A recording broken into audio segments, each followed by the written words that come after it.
crockett36, and here we are doing Anzac and France turn 1. This is Sergeant Shultzie versus Crockett house rule game. I should ask Shultzie, we had in our previous game had an industrial complex in Queensland, and I forgot to ask if we were going to do that again. So anyways, we're going to go with this as is. I've already done the turn while I'm watching the Seinfeld Season 1, Episode 4? No, can't be. Mail-in bonding. Okay, so here we go.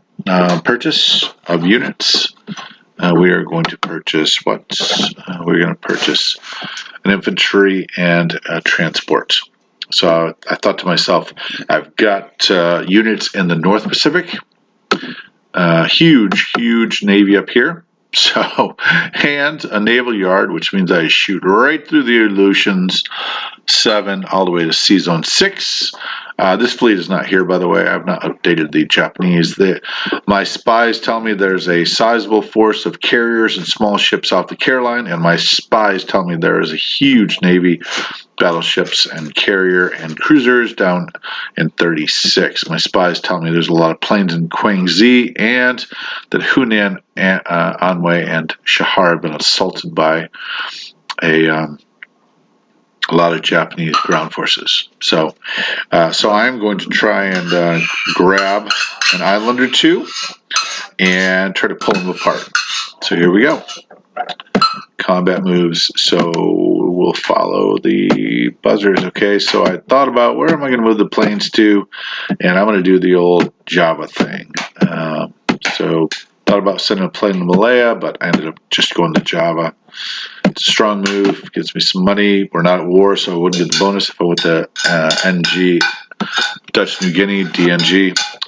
So placed 1 infantry in New South Wales and 1 transport in 62. That was $14 for Anzac. And then finally, I'm moving on to France. And what are we doing as France? We are going to move the fleet. I thought about moving the fleet into 92, but I think that's pretty strong. Could be wrong, but I'm pretty sure that that I can get a fleet up here, and that can start to maybe just counter the German Navy in the Atlantic. I don't want to leave the Atlantic bare naked.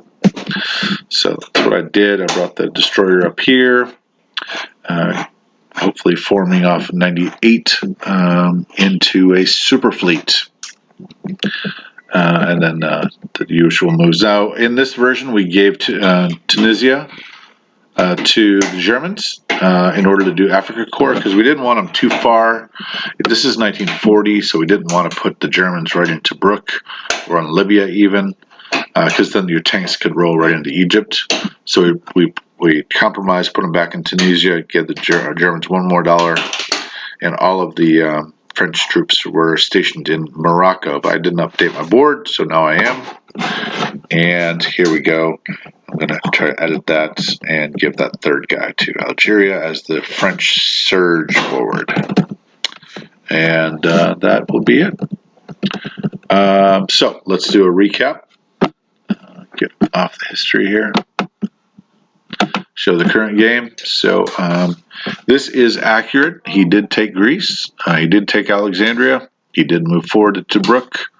There is an extra couple of pieces besides the Germans down in Africa. They started there, by the way. So lots of possibilities here. Strong British force, but almost an equal force as far as hit points go with the German planes. Will they assault?